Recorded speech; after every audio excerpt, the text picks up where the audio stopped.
Item 6B, introduction and first reading of an ordinance of the City of Emeryville adopting the food service waste reduction of Title VI of the Emeryville Municipal Code and amending Section 1-2.01 of Chapter 2 of Title I of the Emeryville Municipal Code.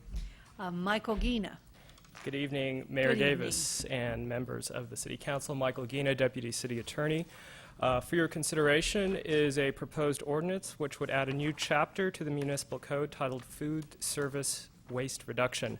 The ordinance would enact two basic requirements. Number one, a prohibition on the use of disposable food serviceware made from either polystyrene foam or non-compostable plastic. And two, a requirement that disposable food serviceware is compostable or recyclable unless there is no available compostable or recyclable alternative available. I'll note that the prohibition on the use of non-compostable plastic was an amendment to the original ordinance, which was part of the original staff packet, and that was described in the memo that was distributed to you. The food serviceware requirements will apply to food vendors as defined in the ordinance, city facilities, and city-sponsored events. In addition, the ordinance would update the penalty provisions of the municipal code to make violations of the new chapter punishable as infractions. Polystyrene foam, often known as styrofoam, is commonly used for disposable food service containers such as plates and clamshell boxes. Non-compostable plastics are often used as disposable utensils. Products made from these materials are designed for a useful life of minutes or hours, but continue to exist in the environment for years afterward. And currently, there is no meaningful way to recycle polystyrene foam in California. The proposed ordinance would address these issues by regulating the use of disposable food serviceware by vendors in the city. Disposable food serviceware would include containers, bowls, plates, utensils, and other items designed for one-time use both on and off the food vendor's premises. In terms of implementation, the city manager or his or her designee would be responsible for enforcement of the ordinance. As part of that implementation, staff will prepare and distribute a list of available compostable or recyclable food serviceware and suppliers of those products. As an example, a list which was developed by the City of Oakland for that city's ordinance is attached to your staff report. Regarding exemptions from the ordinance, an individual food vendor can request an exemption from one or more requirements of the ordinance by filing a written request with the city manager. Grounds for exemption would include a showing that a specific compostable or recyclable product is unavailable for a particular application. Exemptions would be valid for a one-year period, and any request for further extensions would have to be made prior to the expiration of the current exemption period. The city manager's decision to allow or deny an exemption or extension of an exemption would be final and not subject to further administrative review. In addition, staff would develop and distribute a list of generally exempted food service items applicable to all vendors.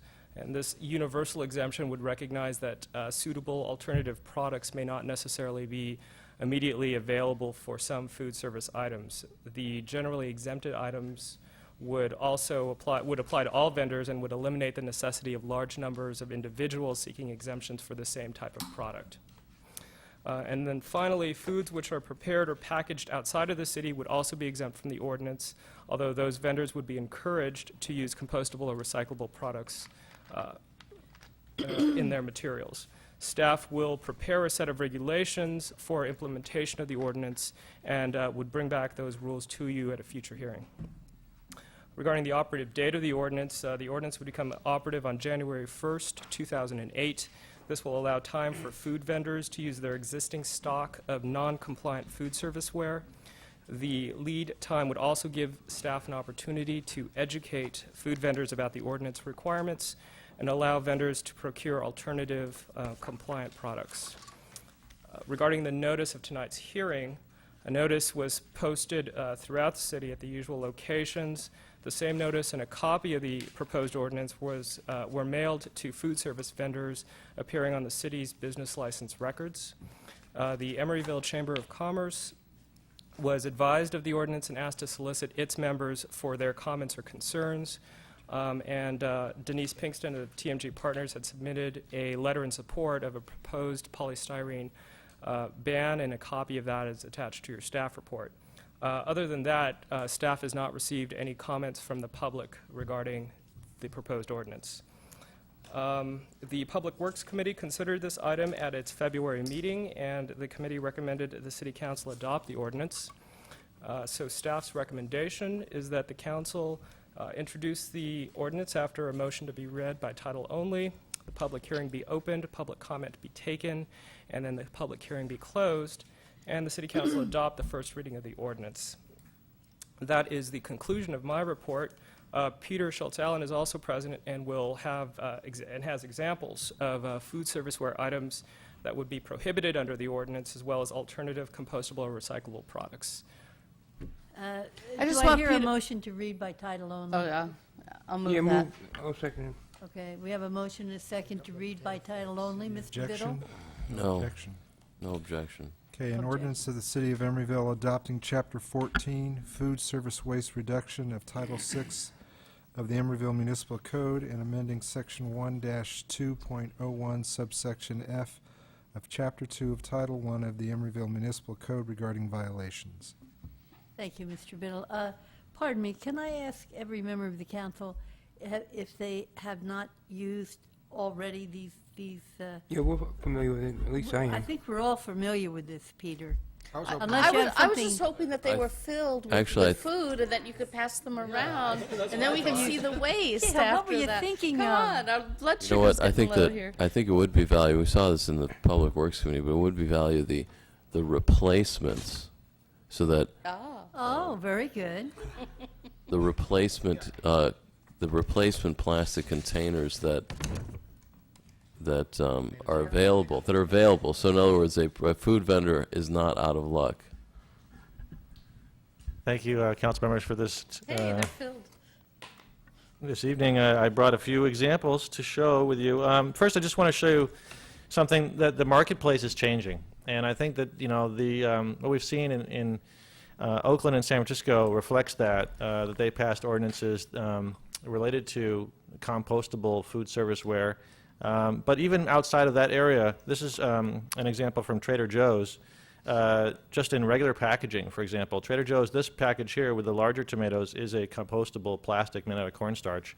And if you turn it over, I'll pass it around. It does say compostable underneath. It's this PLA plastic, polylactic acid, which is a somewhat energy-intensive procedure. And in general, I would recommend that paper products are probably, especially unbleached paper products, are a better alternative than some of these bioplastics, because they're often grown with corn that uses a lot of chemical fertilizers and chemical herbicides and that kind of stuff, and then it's shipped long distances, and it's large companies that are involved in that. So I'm not really sure how great this is in the overall picture, but I have lots of other examples here. So I'll pass that around. You can. This is a regular plastic, just for your comparison. Peter, I don't know about bringing tomatoes to an elected council board meeting. I mean, we have enough problems as it Thank God is. you didn't open it up earlier I on. wasn't going to bring that up, but yeah, okay. And here's another example of a. This is a compostable plastic water bottle that's also on the market now. How do you know? Is that any You have to turn it over and you have to look. Okay. And this one, it says number 7 PLA. Okay. So number 7 being other, but often it just says compostable on the bottom, or it'll say BPI certification. BPI being the Biodegradable Plastics Institute is a certification for that. But getting back to, here's an example. You know, Berkeley was the first 15 years or 17 years ago to have the styrofoam ban, and this is an example of what happened with that. Here's Jamba Juice in Emeryville with the styrofoam, and here's in Berkeley, as it is today, in a paper cup.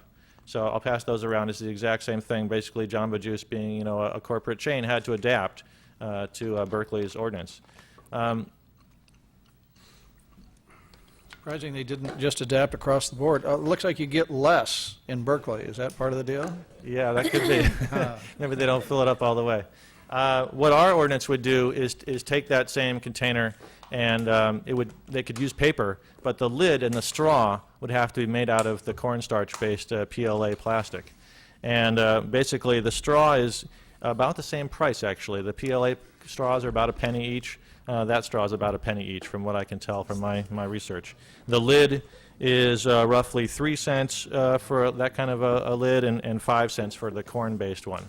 So When are not they a, going to go to like what the coffee shops do? You could bring your own Yes, own container in. that's also mentioned in Oakland's ordinance, and I think in the kind of the cheat sheet that they've developed, that they send out to, this one here, for example, is a two-sided, and it says, what can, when a business person says, what can I do to reduce my food service ware waste? It says you can use reusable dishes and cups, or you can tell your customers that they can bring in a mug, for example, and have it filled there, like at a Starbucks. Some places even give you a discount for that kind of thing. So I think we are going to see more of that. At the public market, for example, I was there today doing a little market research, and almost everybody there uses a Come on, styrofoam. you're having lunch, we know. They have a styrofoam plate or a styrofoam clamshell, but there are a couple there that use, for example, a large plastic bowl that is washed.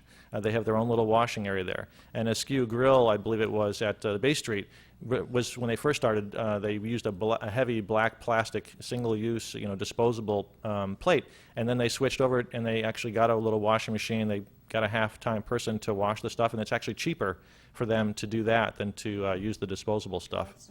So they were using it was a heavier duty plastic, black plastic that was maybe more expensive than styrofoam. So there are trade-offs. I put together a little bit of a kit here. If you bought your kind of standard styrofoam clamshell, and you got a plastic cup with it, and a regular fork, that would cost about 26 cents for that to-go items. It's about 6 cents for a cup, 15 cents for a styrofoam thing, and about 5 cents for the fork. And depending on how much the volume you buy, the prices vary, of course. And if you switch to a compostable one, maybe this one here, or this one here is made out of a sugarcane fiber called bagasse. And you use the compostable plastic fork that can be either made out of potato starch or cornstarch. And you did a different kind of cup, which, for example, at the Oakland Coliseum, they use this cup, which is the compostable PLA for the beer cups now. They were the biggest one in the area, really, to switch over. That was a big deal. Notice again how small it is. Yeah, that's $9. I'm assuming that it's the same number of ounces. You what? It's expensive. $8 beer, yeah, well. We haven't raised our prices in 4 years. It's just the cost. So that compostable kit is about 18 cents more. It's about 44 cents.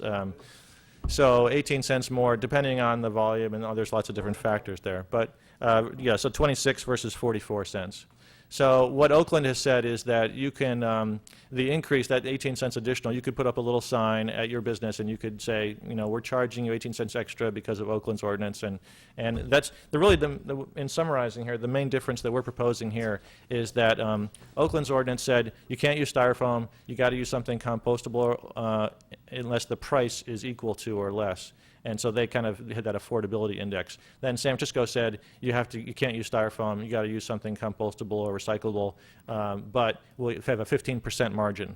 So they kind of upped the ante a little bit. We're saying let's just make it compostable or recyclable, no affordability complex. So that is a new wrinkle that could have some effect in Emeryville differently from the other cities. It doesn't look like it turned out a whole horde of people objecting to it. Not tonight, yeah. Does seem It like doesn't that. say- it doesn't say you implement it, that you Thank get the you, problem. Peter. Yes, and yeah, the fact that we have this thing, the single largest user of styrofoam probably in the city is the public market, I believe. So if they're supporting it, so I think that's kind of like the Oakland Coliseum, switching over. It's our big user. So It's an idea whose time has come. I think so. Thank you. Can we just open and Yeah, close sure. the public hearing? Public hearing is open. Anybody want to come forward? Public hearing is closed. Go ahead, Ken. I just want to mention, in January, I went to the U.S. Composting Conference in Orlando, and next year it's going to be here in Oakland, so anybody that's interested in this kind of products would want to mark your calendar for next year. When are we going to get a compost facility in Alameda County? We're working on it. Yeah, Ken. I did want to make one suggested change to the ordinance, and that would be in 6-14.04 with the exemptions.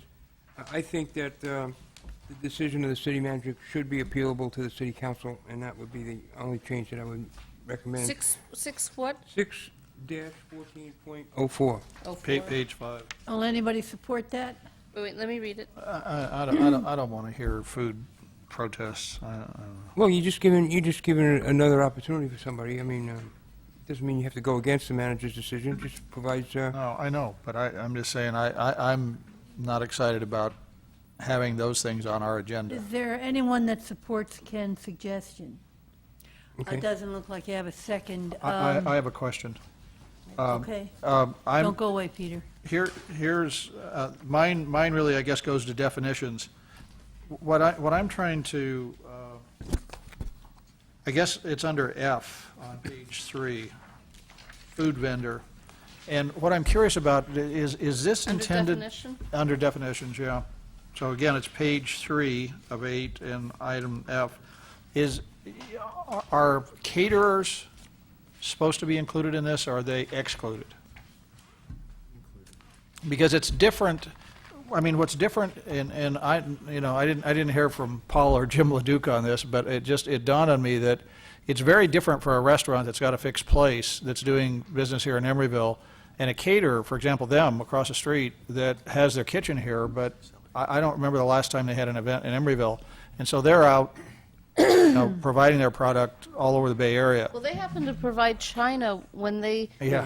catered the Yeah. mayor's conference in this very room. don't Right. have any throwaway stuff. I don't But, think. well, I don't really think that I don't know that they do, goes but- into styrofoam. Well, what I'm Quite suggesting, frankly. Yeah, really. what I'm suggesting it doesn't have anything to do with them specifically, but I'm suggesting that catering businesses should be exempt from this, because I just don't think they're the same as a fixed restaurant that's doing business here in Emeryville. They're I not. don't And- agree with I don't that. agree with you. Consider the birds. Have we talked to caterers about it, so we know? Caterers are included. They are included They're vendors, food Where vendors. does it say that? Definition of restaurant. under the Right. definition. But they're not a restaurant. Okay. They create The way styrofoam the way waste. that the way that the ordinance before you defines a restaurant is an establishment that prepares food for consumption either on or off its premises. So, given that definition, given that Paul LeDuc, for example, prepares food for consumption within the city, regardless of where that food is ultimately consumed, whether within the city or outside the city limits, they would Yeah. be. I mean, it's just interesting that most, food, or for most of these caterers, is being presented outside the city of Emeryville in other jurisdictions that may or may not have these kinds of restrictions. And it seems, it's very different from a restaurant that's here in town. And I don't think it's fair to include them for that reason. I mean, it's, I would say that we borrowed this language from San Francisco and Oakland's ordinances for the most part. Most of it came directly from San Francisco's. So I think there is some value in doing something regionally. If all of San Francisco's caterers, for example, are following this guideline here, Yeah. then, and they're coming over here and they're serving food here, then maybe we should be reciprocal and, Charge for that cost. yeah. Yeah. Well, and like I say, most Yeah. caterers aren't really in the to-go business, but Yeah, I yeah. don't know that they don't have that, so, all right.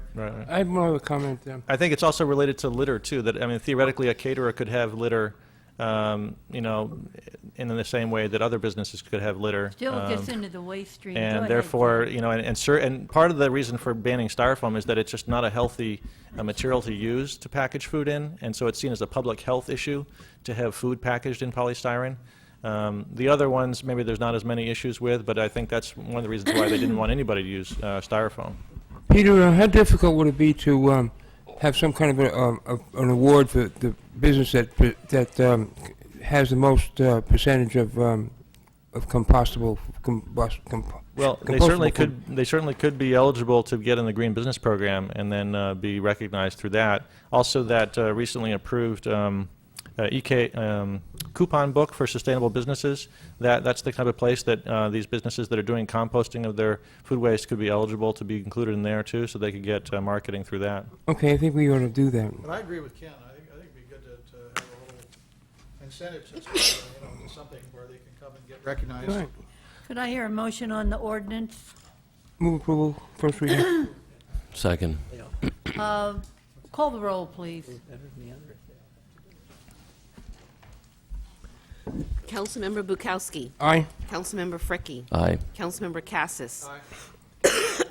Vice Mayor Atkin. Aye. Mayor Davis. Aye.